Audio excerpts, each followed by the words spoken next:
Negosyo asin Trabaho. Programang tulay sa paghahanap ng trabaho asin mga paagi kung paano aasenso sa pagnenegosyo. Hatid sa Indo kang Far East Broadcasting Company.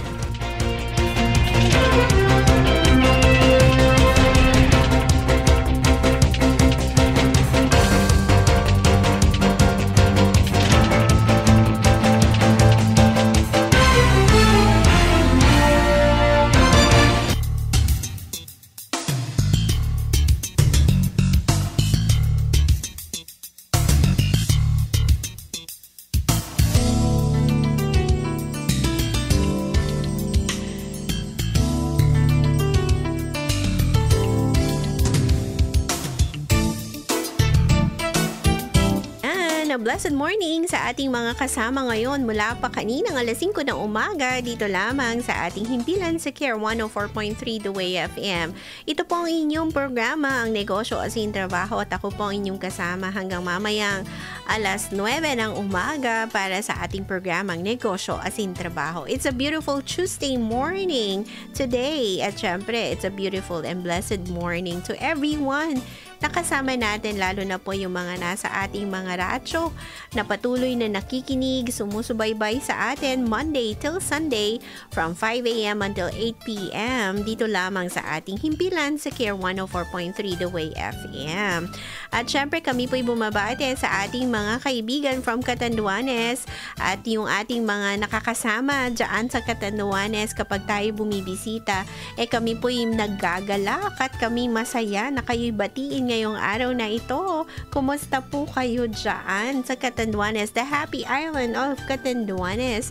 At syempre, gusto kong batiin si Doc Dem. Hello, Doc Dem. Hope to see you. Pag ikaw po ay bumisita dito, daan ka po dito sa ating estasyon. At ganun din, binabati din natin sila Kuya Carding. Hello, Kuya Carding, at kay Ate Rosana Manlangit dyan sa Catanduanes. Good morning po sa inyo dyan sa Catanduanes. At alam ko na kayo ay nakikinig sa radyo dahil ang inyong radyo ay walang tigil sa sa inyong estasyon dito sa Care 104.3 The Way FM. Mula alas 5 hanggang alas 8 kayo'y nakikinig. Maraming salamat po and hope to see you soon again po dyan sa Catanduanes, or kung kayo ay bumisita dito sa ating himpilan, welcome na welcome po kayo. Hi, and then blessed day po sa inyo dyan. Kuya Carding and Ate Rosana Manlangit, and of course Doc Dem, and of course sila Kuya Pastor Mandy and St. Elise's family. Hello po sa inyo dyan sa Catanduanes. At syempre binabati din natin ang ating mga kaibigan at kapatid from Masbate, Burias, Ticao, and Rapu-Rapu Island. Good morning po sa inyo dyan and a blessed day sa inyong lahat. And of course, binabati din natin ang ating mga kaibigan sa Sorsogon at kami po ay nagagalak na kayo ay makasama sa ating pagsasahim papawid at sa pakikinig po ninyo saan man kayong sulok ng Sorsogon. Magandang umaga po sa inyong lahat. And syempre, hindi natin kakalimutan ang mga ating tagapakinig, taga-subaybay from Naga, Kamsur. Magandang araw po sa inyong lahat dyan. And of course, from the 1st and 2nd and 3rd District of Albay, magandang umaga po sa inyong lahat.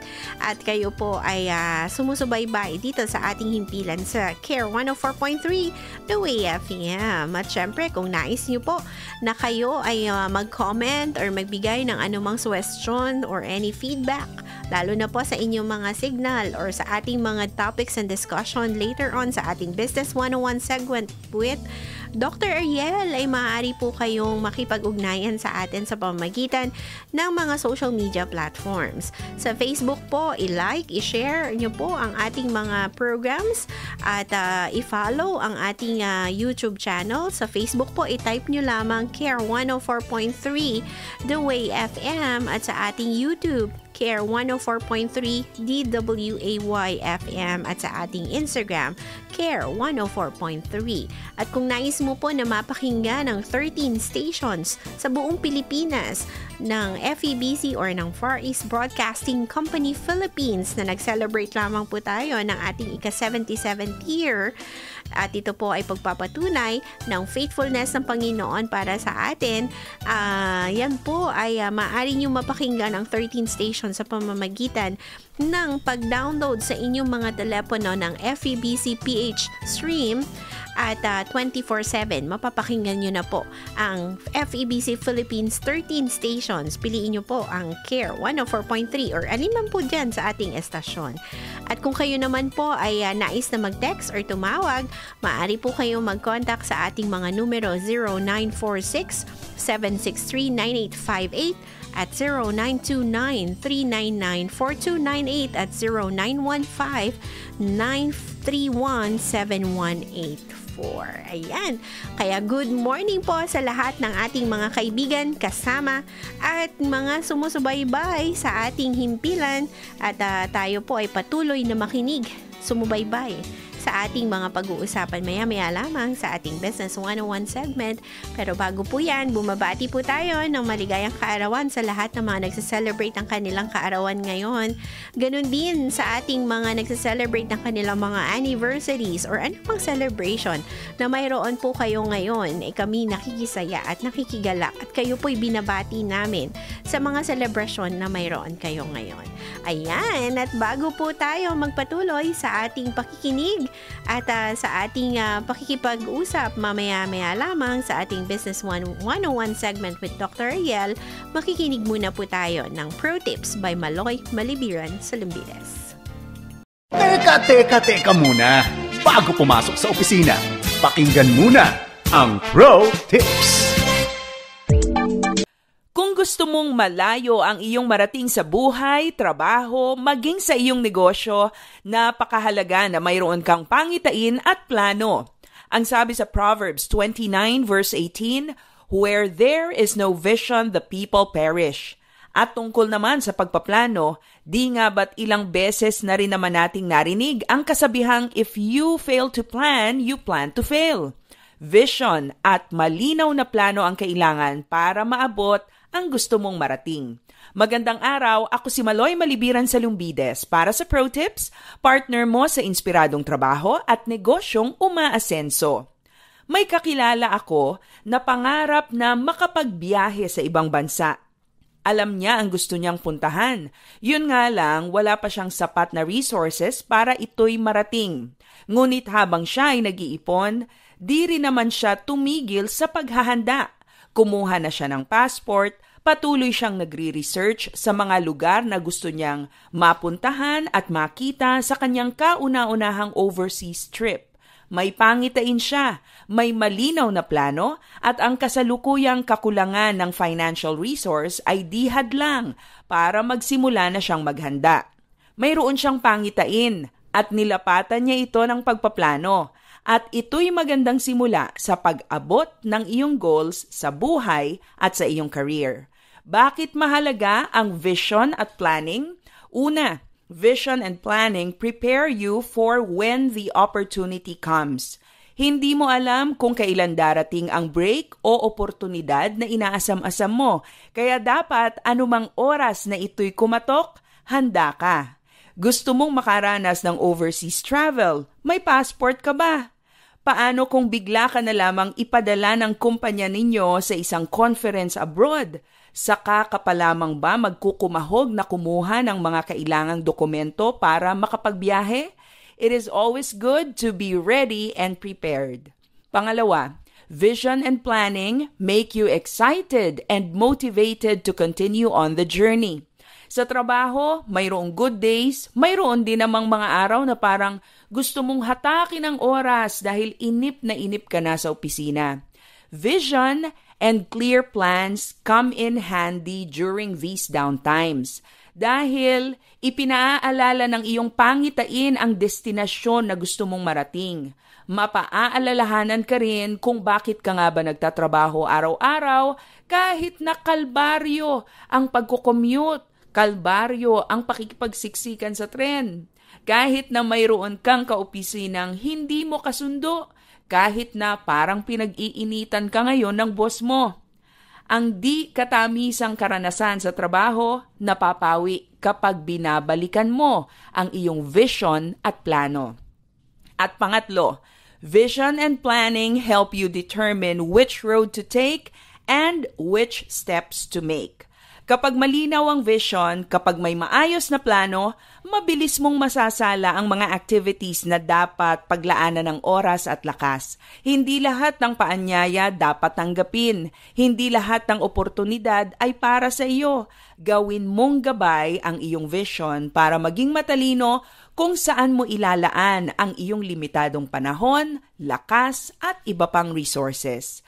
Mayroon ka na bang malinaw na vision at plano para sa iyong buhay, trabaho at negosyo? Bakit hindi mo simulang ipanalangin at pag-isipan ito ngayon? Para sa Pro Tips, ako si Maloy Malibiran sa Lumbides. Be a blessing in the workplace today.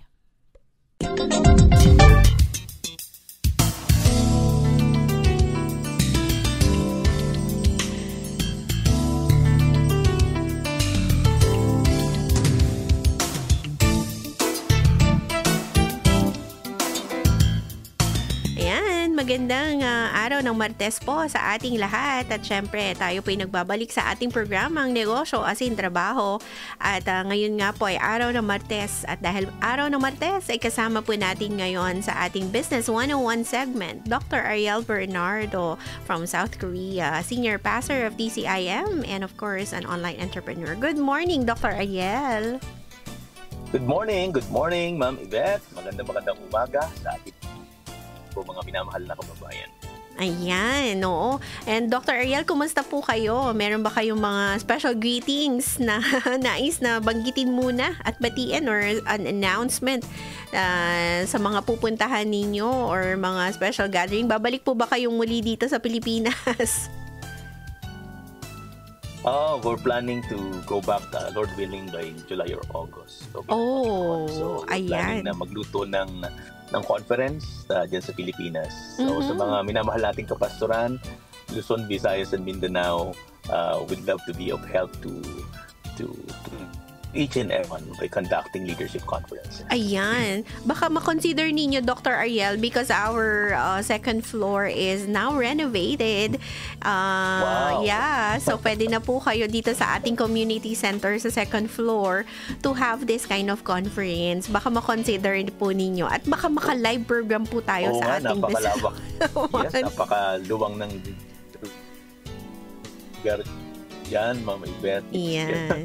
Right. Oo po. Baka ito po ay makonsider ninyo. But thank you, Dr. Ariel, for being with us every Tuesday for the Business 101 segment and inspiring ang ating mga listeners at yung ating mga taga-subaybay dito sa ating Business 101 segment. At ngayon nga po, ang ating pag-uusapan is the signs of maturity.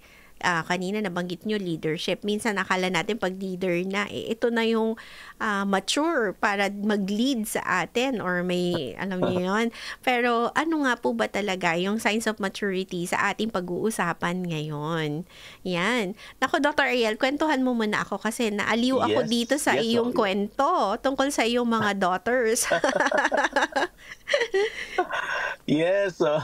And madalas naman yung ating na-share, Ma'am Yvette. Yung sa mga daily, yung mga happening sa atin, mga nangyayari na kapupulutan natin ng mga aral. Yan. And I remember yung aming twin daughters na habang piniprepare sila ng kanilang mom papunta sa school, napansin ko tong yung aking isa sa mga kambal. Sabi ko, Haya, you're so beautiful.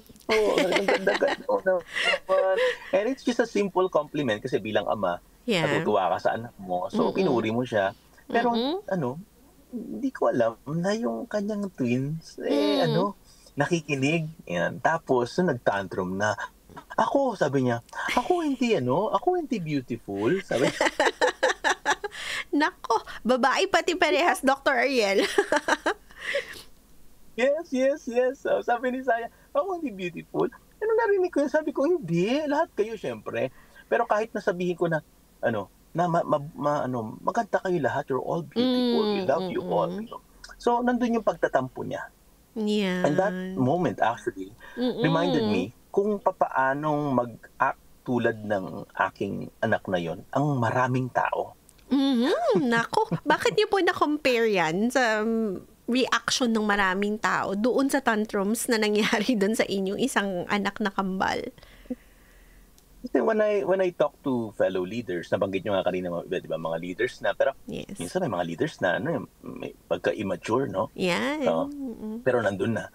So, kumbaga, napansin ko, even sa ministeryo, sa trabaho man yan, sa pamilya, magkakaibigan, maging sa magkasawa, lumalabas pa rin yung immaturity natin actually. Yan, oo. Hindi mo lang napansin. Yan. No? Naku, nagigilty ako, Dr. Ariel. yung tipong sa mag-asawa, may immaturity din kapag kayong Mother's Day or any celebration or anniversary, yung nakikita mo sa social media feed mo na lahat sila may chocolate, may flowers, but ako, walang chocolate and flowers. We're in, hindi ganun yung asawa mo, pero ikaw, you are also being immature. Yeah. Na gusto mong ipilit yung mga bagay na yun. Oo. Yes. Then from time to time, siguro nakikita natin sa ating mga sarili rin, sa ating mga tagapakinig, ating immaturity lumalabas from time to time.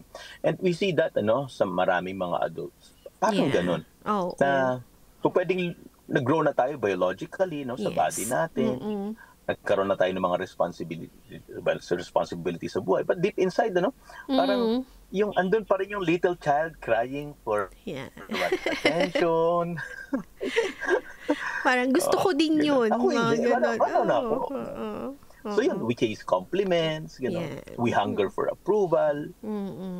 And yung mga ganon, actually it's a clear sign of immaturity.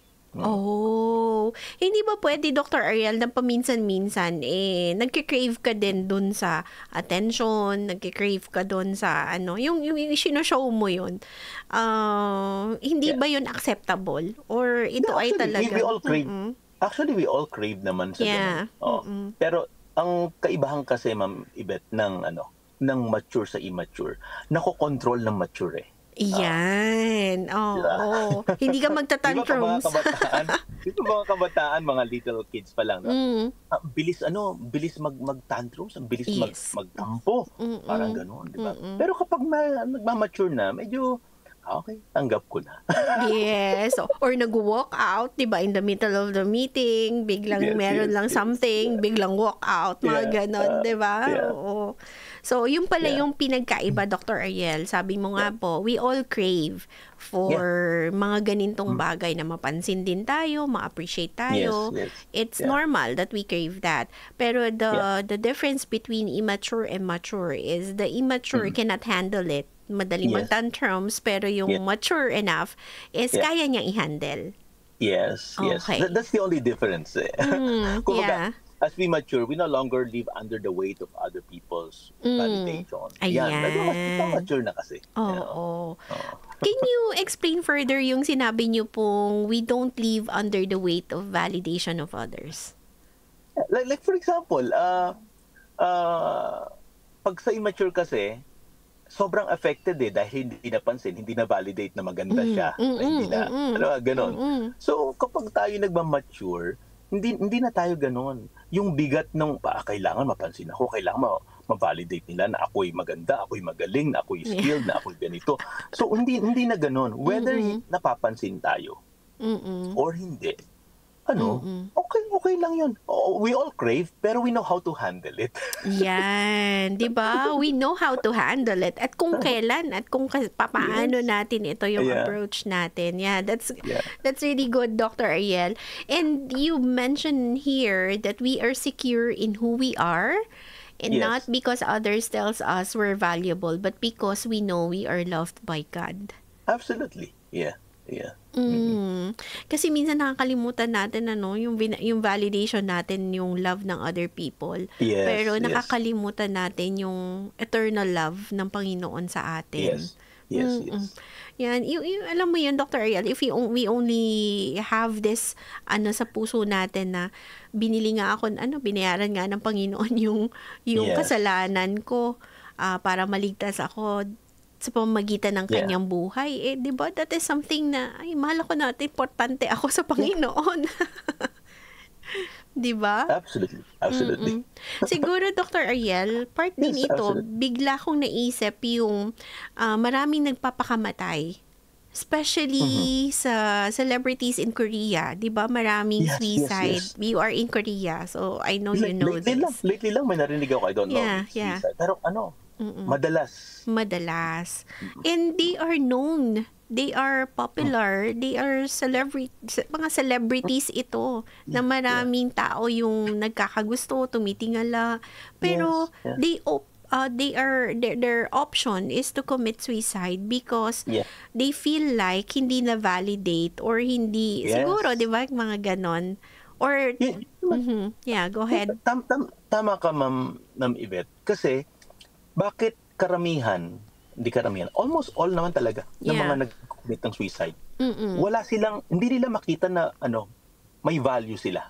Yan. Oo. Kasi kung nakikita nila may value sila, hindi nila kikitin ang buhay nila eh. Yes.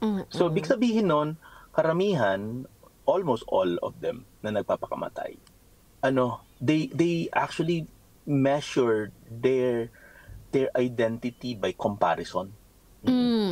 By comparison, Hindi doon sa talagang identity na meron sila.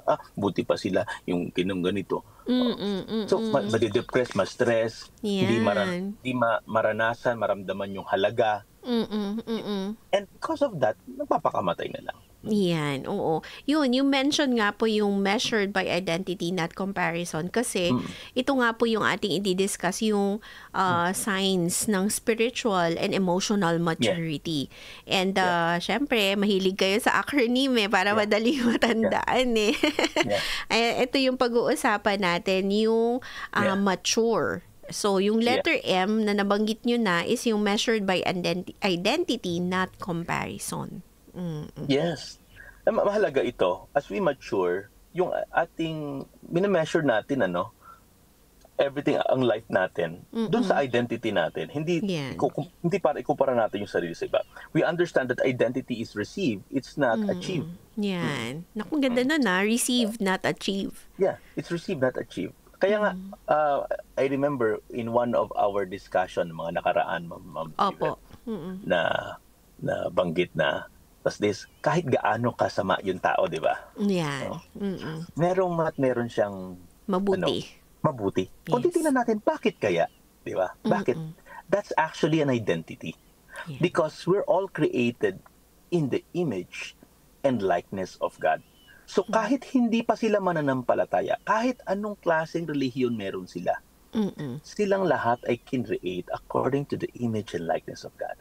So kapag maliwanag sa atin yon, nagmamature tayo.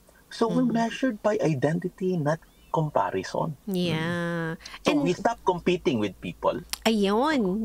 That's what I'm about to say. We're not competing to people. Kasi doon nag-root yung comparison eh. If we are comparing ourselves to others. Exactly. Ano yan, nagko-compete ka. You want to be better with gusto ko, mas magaling ako dito. Mas maganda itong ginagawa ko. Ganyan, diba? That's comparison. Yes. Why compete if we're not even running the same race? Yan. Because we have different race, di ba? Oo. Baka mamaya din sa workplace, di ba? Compare doon na, yun naman pala, kino-compare mo yung sarili mo doon na sa supervisor or sa manager, di ba? So, hindi pa.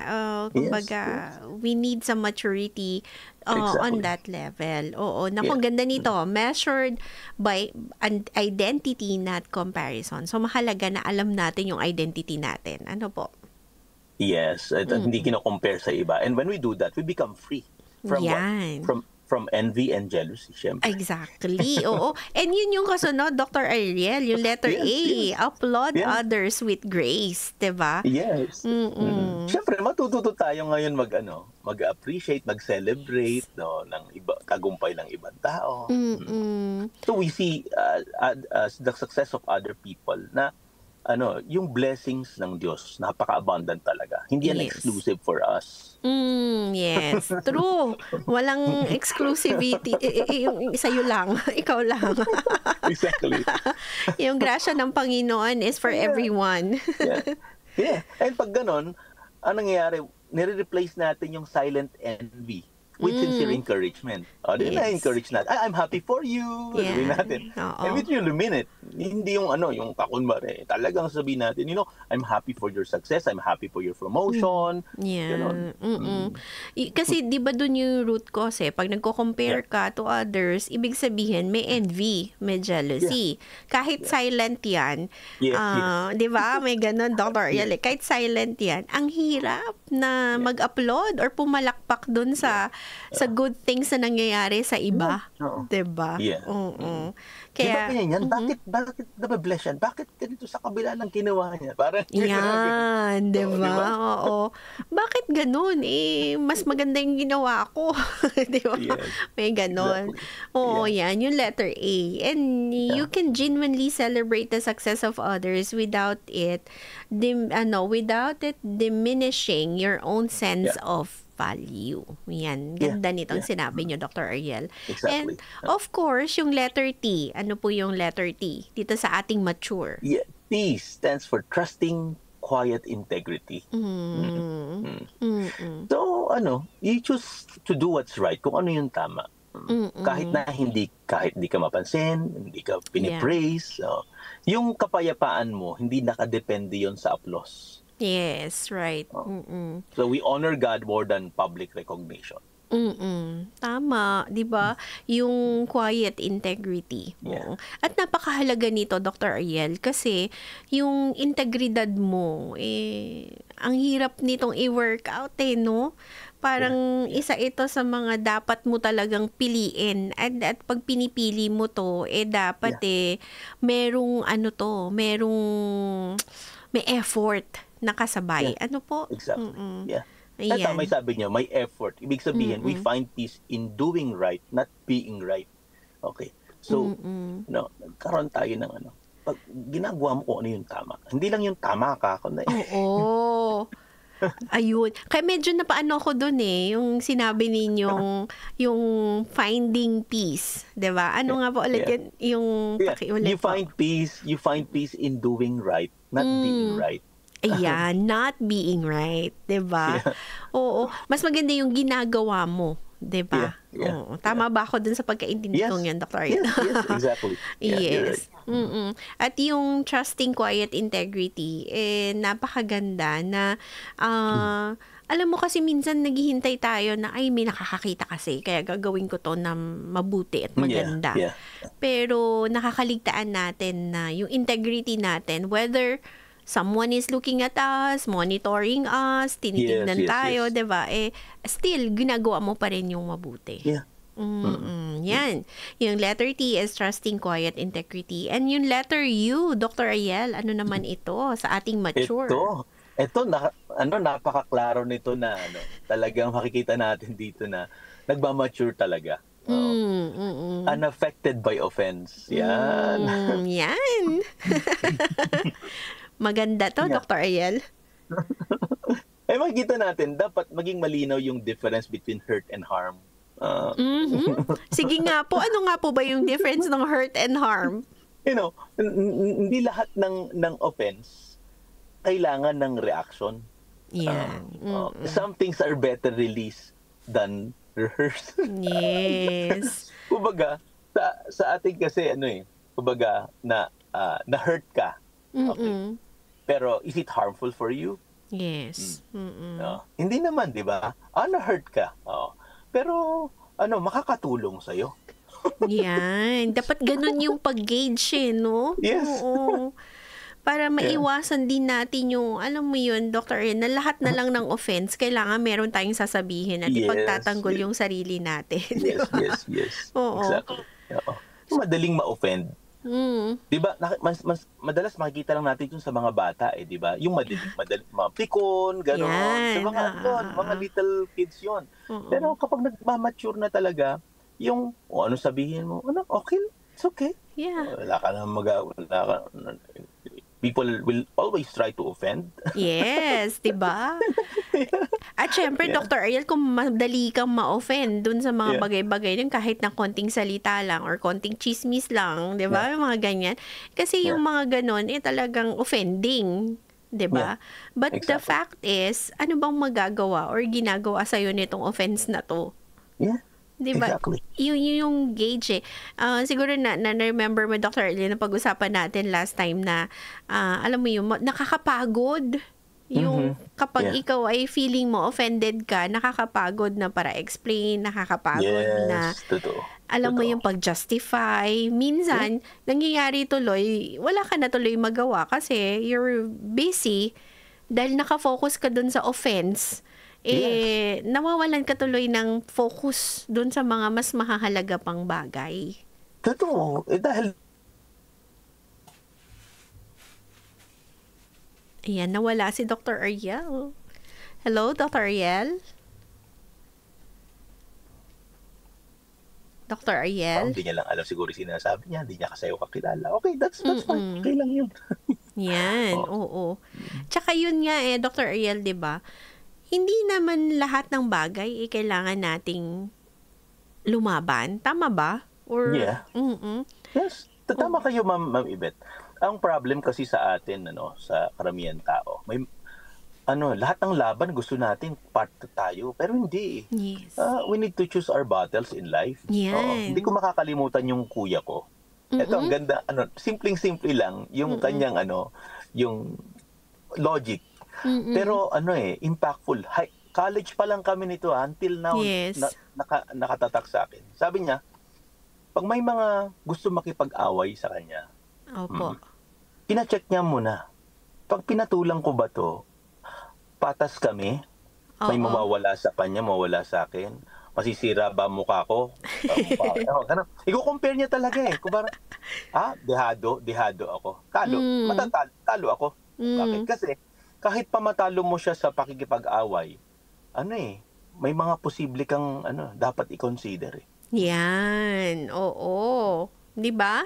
And yun yung mga i-consider mo na anong magiging end result nito. Yeah. Oo. Exactly. Ayan. Kaya maganda po yung sinabi nyo, choose your battles. 'Di ba? Yan For yun. example, Ma'am Yvette, yung isa tao, walang pangarap sa buhay, ikaw may pangarap ka, tapos makikipag-away sa'yo, sinong talo? Lugi. Lugi. Lugi yan, Dr. Ariel. Lugi. Sayang, 'di ba? So, that's immaturity. Exactly. Yan. Kaya dapat choose your battles talaga. Yes. And yung be unaffected by offense. Not all offense worth na bigyan ng pansin. Tama ba? Yes. Yan. Yes. Oo. Ayan. At syempre, dun sa mature natin, yung letter R is rooted in divine approval. Yes. Yung worth kasi natin, okay, dapat grounded yan sa Diyos. Yan. Kung ano yung sinasabi niya patungkol sa atin. Hindi dapat nagsiship doon sa opinion ng, opinion ng iba or external validation. Dapat rooted yan sa divine approval. Yan may sinasabi ni Apostol Pablo kay Timothy sa kanyang mga sulat. Yes. Yung approved by God, dapat ganon. Pag aprobado ka, hindi na yung, kahit pa maraming kontra sa'yo, ang sukatan naman ng pagiging tama at totoo ay hindi naman sa kung paramihan sa mundo natin, Ma'am. Yes. Hindi naman yan. Kung marami sila, tama na. Hindi rin. Hindi rin nangangahulugan. Porte konti sila, tama na sila. Yes. So, ay makikita natin yan, dapat nakaroot tayo doon sa approval ng Diyos. How can we know that? It's just the inspired word of God. Yan. Opo. Isa lang naman no, Dr. Ariel, you will know that you're doing the right thing and that is approved by God if it is in the Word of God. Yeah. Diba? Yes. Kaya Absolutely. mahalaga yung binabalikan mo lagi yung salita ng Diyos. Kasi from there, dun mo makikita yung approval talaga and you are doing the right thing. Yes. And God's affirmation is greater than human applause. Yes. Nakita natin. Yung pag in-affirm ka na, kahit ano pa yung applause sa'yo, you cannot really compare it. Yeah, right. At ito yung isa sa napakahalaga, yung pagiging rooted natin dun sa approval ng ating Panginoon. And that is letter R. Napakaganda. And lastly, dito sa ating mature is E, embracing love at the source. Yes. Yan yung love, yun ang God is love, di ba? Yes. God is love. So whoever knows God, 'di ba? Sila yung may pagmamahal. So we need to embrace love at the source. Yes. Ang true maturity, it is not about needing less love. Hindi ganun yun eh. It's about knowing kung saan ba talaga yung deepest, yung most reliable love. Ano ba yung source niyan? Sino ba yung source niyan? Yun yung if you know the source, di ba, parang sa tubig, hindi ka, di ba sa mga bundok, Dr. Ariel, walang tubig, walang supply ng water. Yeah. At pag hindi mo alam kung saan yung talagang source, kasi di ba hinuhukay, pag hindi mo alam talaga yung source, kahit gaano kalalim na yung hukay mo, kung wala naman talaga doon yung source at hindi mo alam, wala ka makukuhang tubig. Yes. But when you know the source, di ba overflowing, non-stop yung flow ng water. Non-stop talaga. You're right, non-stop. Kaya nga makita natin, human love will always fail. Yan. But God's love will never ever fail. Kaya nga, the word of God is so true. We love because He first loved us. Yan. Napakaganda, Dr. Ariel, nitong reminder na to ng signs of maturity na ating na-discuss today. Yung letter M, measured by identity, not comparison. And yung letter A is applaud others with grace. And letter T, trusting quiet integrity. And letter U, unaffected by offense. And letter R, rooted in divine approval. And of course, letter E, embracing love at the source. Kaya nga, Dr. Ariel, ito yung mga signs na dapat nating tandaan. Hindi lang natin tandaan. We can work it out, 'di ba? Let's pray to our God na ito ay ating alam mo yun, yung effort na ito ay it's a choice. 'Di ba? Na tayo ay mag-mature. It's a choice. So, let's pray to God na tayo ay palakasin ng Panginoon na itong choice na to magampanan natin itong pagiging mature. Yes, Dr. Ariel, ano pa po ang nais ninyong maiparating sa ating mga tagapakinig ngayon? Ang bilis ng oras natin, Dr. Ariel. Yes. So, isang paalala sa ating mga tagapakinig, Ma'am Yvette, that aging is automatic, but maturity isn't. Yan. So, check natin, para makita natin yung maturity natin.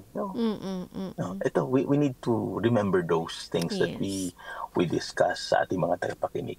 At lagi natin tandaan na kung meron man tayong craving ngayon for validation tulad ng aming anak sa isa sa mga kambal namin.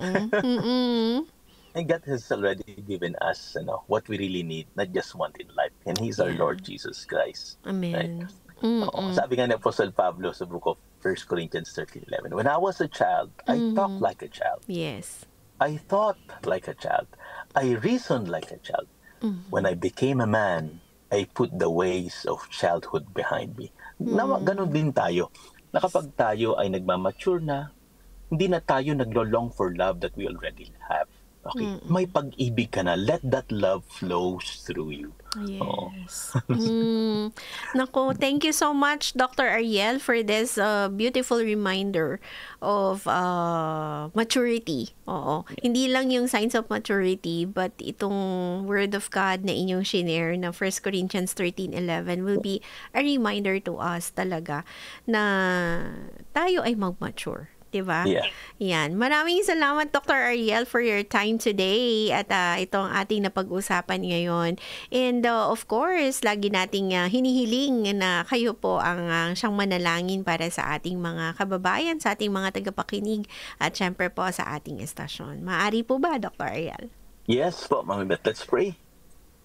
Hallelujah. Heavenly Father, we thank you so much, O God, for this very fruitful discussion, O God, with Ma'am Yvette. Salamat po, Panginoon, muli sa pagpapaalala sa amin about the signs of maturity. Father God, hindi po namin kaya on our own, but we do believe that nothing is impossible if you are with us, O God. I pray, Lord, for the spirit of maturity, Lord, to be upon each and every one, sa lahat po ng mga kababayan, Panginoon, na inaabot, O God, ng platform po na ito, mga kababayan po namin sa Bicol region, sa iba't ibang parte ng mundo, Panginoon. Father God, I pray, Lord, for them to, Lord, to mature And for us to mature, Lord, we need to know you more, O God. Salamat sa pagpapaalala mo na ang tunay na pangangailangan namin ay ang pag-ibig mo. And we need just to let that love, O God, flow, Lord, sa aming mga buhay.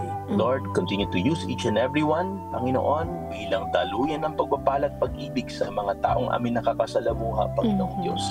Sa amin pong mga pakikipagkapwa, sa amin pong trabaho, Panginoon, sa negosyo, sa ministeryo.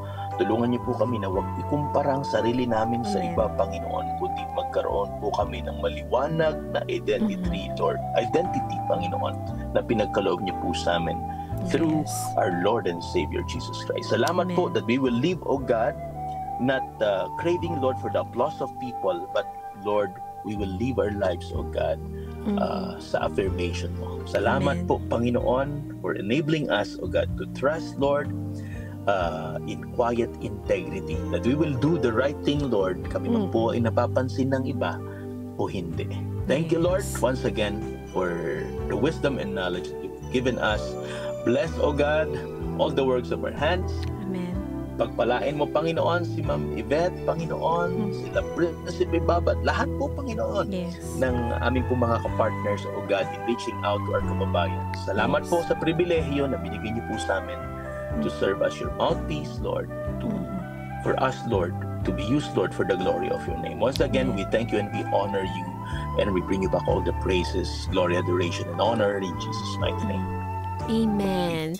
Thank you, Dr. Ariel, sa pananalangin at syempre sa napaka-inspiring and fruitful conversation natin today for our Business 101 segment.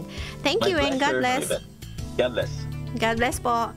Ayan, at napakinggan nga po natin sa ating Business 101 segment at nakasama natin ngayong araw na ito si Dr. Ariel Bernardo from South Korea na nagbigay sa atin ng mga reminders and pointers at napag-usapan natin nawa ang ating maturity level ay tumaas at atin itong talagang bigyan ng effort sa ating pagmamature, hindi lamang sa ating trabaho, sa ating negosyo, sa ating personal na buhay, sa ating ministeryo, sa ating pamilya at kung saan man tayo naroroon ay let us make an effort to display maturity and talagang ipanalangin natin sa Panginoon na tayo ay magkaroon nitong mga mature. Tayo ay mag-mature sa kung saan man tayo naroroon. At tayo nga po ay dumating na sa pansamantalang pagpapaalam sa oras na ito. And God willing, tayo po ay magsasama-samang muli sa isa na namang napakamakabuluhang pag-uusap sa ating Business 101 segment. Pero bago muna po yan, nais po natin na inyayahan ang ating mga tagapakinig, ang ating mga taga-subaybay na ang 9.09er Bicol is holding a 3-day face-to-face IELTS intensive review. At ito po ay mangyayari sa June 28, June 29, and July 5, 2025 at Cat College, Balintawak Street in Old Albay Campus. Ito po ay 3 days experience ng interactive lectures, focus skills, enhancement exercises, and a full mock test on the final day. Kaya Niner Legaspi also offers an unlimited for life IELTS review package and personalized one-on-one coaching assessment. And since 2007, 9.09er has been recognized as the #1 IELTS review center in the Philippines by both British Council and IDP Philippines. And ang mga slot po for the face-to-face IELTS review or intensive review are limited, kaya enroll today. You can contact Niner Legaspi for their current promo at 0933-046-5676 or 0910-132-6679, or you can email them at ninerlegaspi@gmail.com, or you can also like and follow their Facebook page at 9.09er Legaspi IELTS Review Center and 9.09er Naga IELTS Review Center and 9.09er English Legaspi. Contact them today for IELTS and other English test review. Ayan. At tayo pong lahat iniimbitahan para dito. Kaya if you are interested, you can enroll now. Ayan.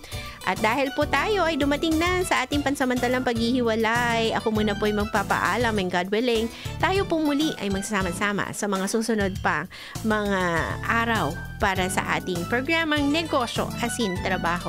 Ito po si Yvette Pao at syempre salamat sa nakasama natin ngayon sa technical side, Don Ramon for assisting us sa technical, and have a blessed day everyone, and tayo po ay maging masaya sa anuman ang meron tayo ngayon. God bless. Bye.